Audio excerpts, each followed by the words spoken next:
this speech is special for me in two respects. First, it's the one with the longest title I ever made. So pharmaceutical and medical imaging applications and their challenges for optics and lens manufacturers.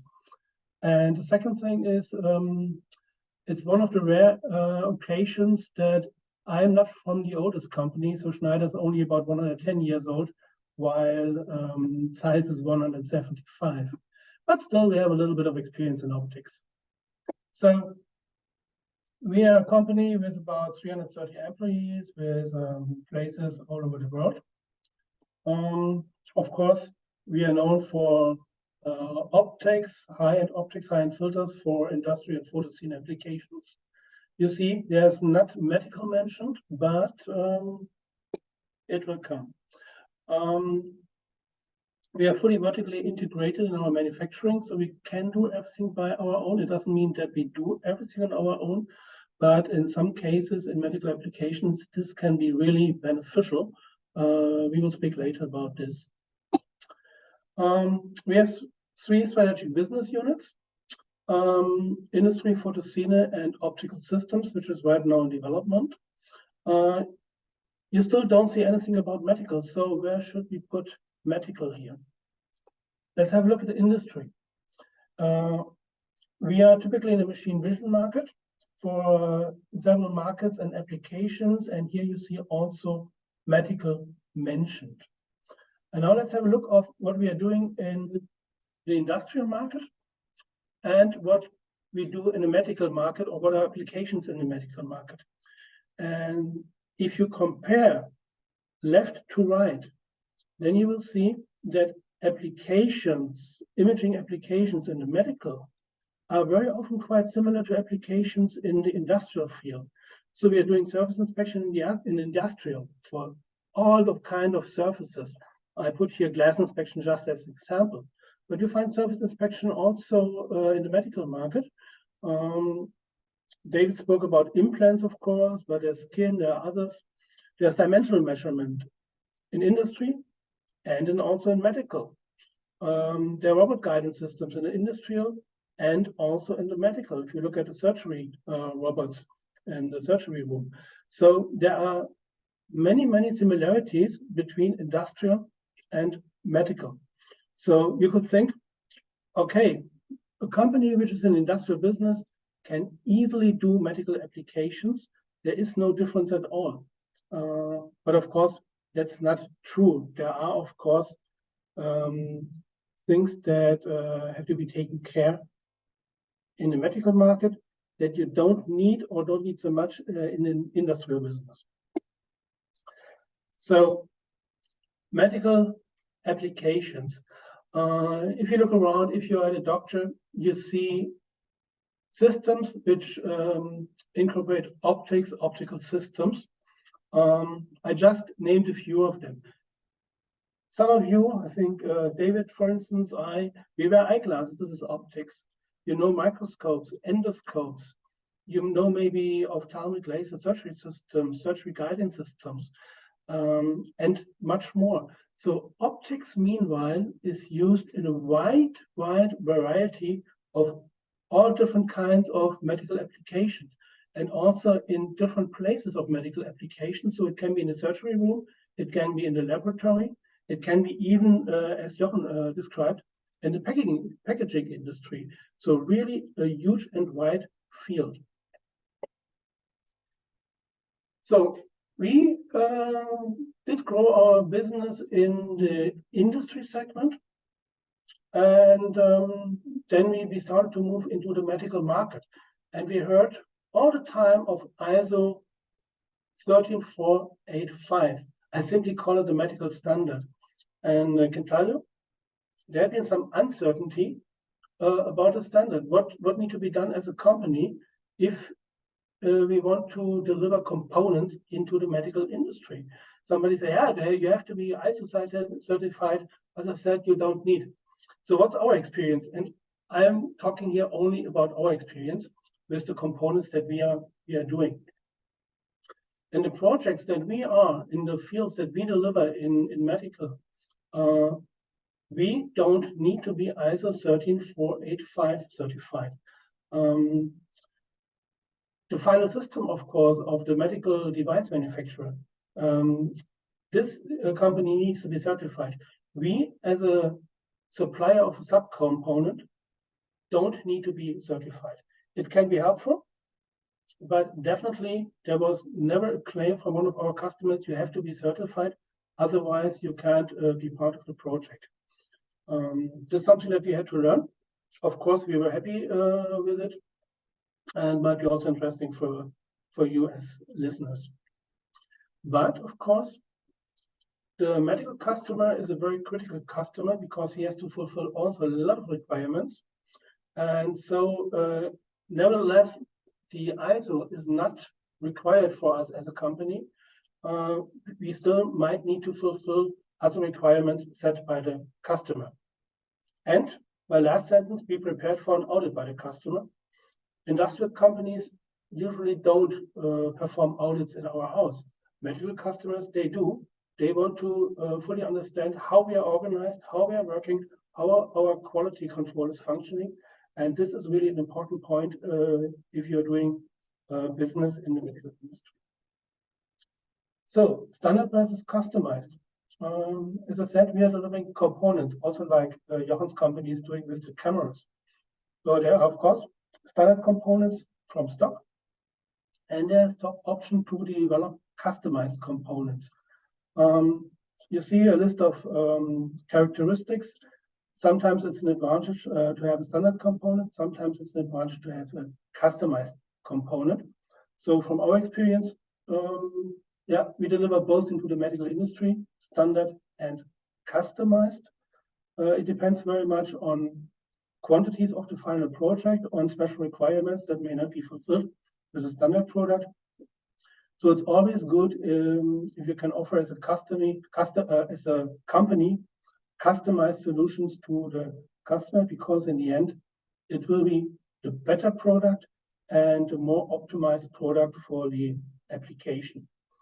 In the end, the system manufacturer has to take the decision if he wants to move forward with a standard component or if he would like to enter in the development of a customized component. But we feel that it's very, very important that this is discussed between the system manufacturer and the component supplier early in advance in order to find the best solution for the final system. That's just a small example. On the left side, it's a standard lens. On the right side, it's a customized version. It's simplified. It's more stable. In the end, it was cheaper because it was more concentrated on the task. So it was a better solution, and the qualities have been very nice. So it definitely made sense to go this way. Lifetime requirements. This is also an experience that we had. So I simply say the longer, the better. The development of medical systems is usually a long-term task, and it also includes usually a very long certification process of the medical instruments. So it's always the goal of the supplier to have this products as long as possible in the market. So also the components need to be available for very, very long periods.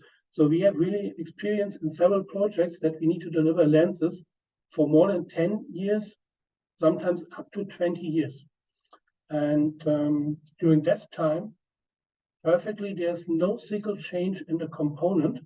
I can tell you a little bit later why this is really beneficial. This is not always possible. Sometimes it's not possible to produce a component without any changes over such a period.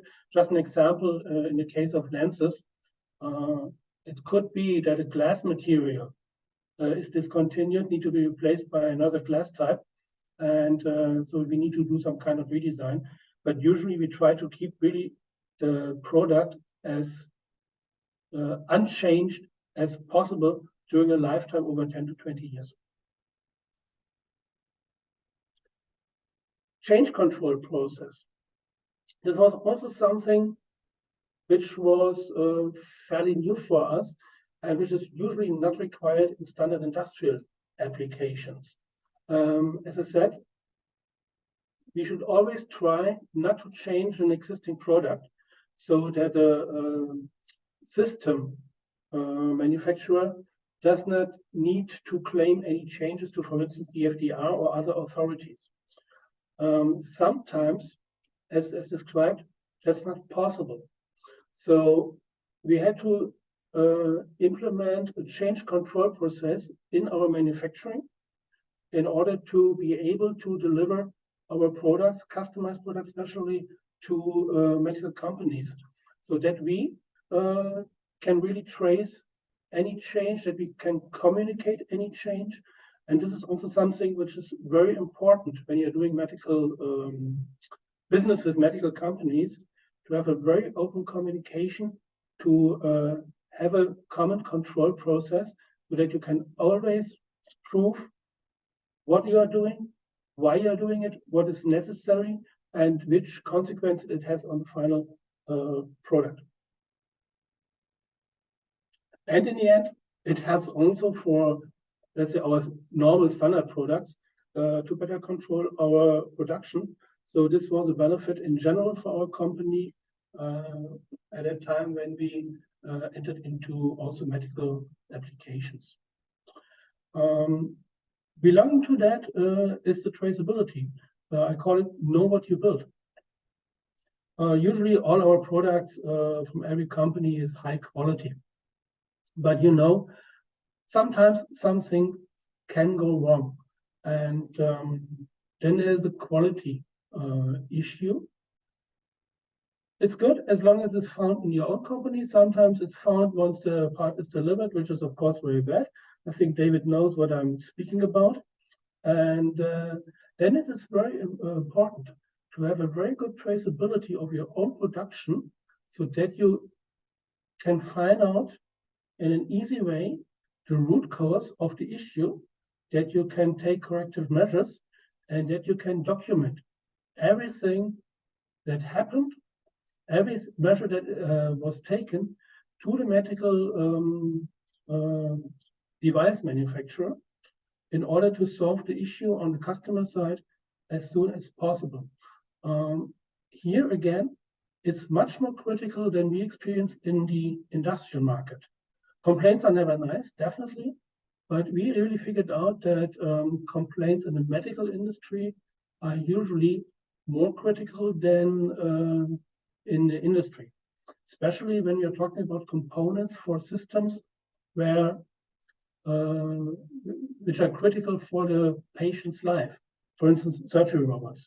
Then it's extremely critical, and we have to be very fast in reaction in case that something happens. Let's speak a little bit about optics. You have seen that was more general speaking up to now. Special requirements for optical components. And here, yeah, more or less I repeat what Jochen has said. The product has to be safe. What Jochen said, easy to clean. There should be smooth and resistant surfaces. So for standard products, we usually use aluminium as outer material. For lenses, for medical applications, for instance, we are using very often stainless steel because of this reason. The product should be more or less unbreakable. You know, lens consists of glass, a filter consists of glass. It should definitely be prevented that any glass can break and any glass parts can fall, for instance, into the patient in the surgery room. This is definitely a no-go. So we have to protect the product. As a simple example, we could put an optical plastic in front of it, because plastic does not break as easily as glass does. Also, non-outgassing adhesives is very important. In the optics, we use sometimes adhesives. We have to take care that they are really usable in critical areas in the medical applications. And of course, what's important, we need a long-term stability. As I said, the systems should work for 10 years, 20 years, 30 years in a hospital. And so they need to be very, very stable the performance on the first day should be the same performance after 30 years. And it's also something where we take very, very much care on our product, which is really beneficial for medical applications. Yeah, and that's it. This was a very short overview about the challenges for a company that serves the industrial market, which is moving also into the medical market with its special requirements. So thank you for your attention.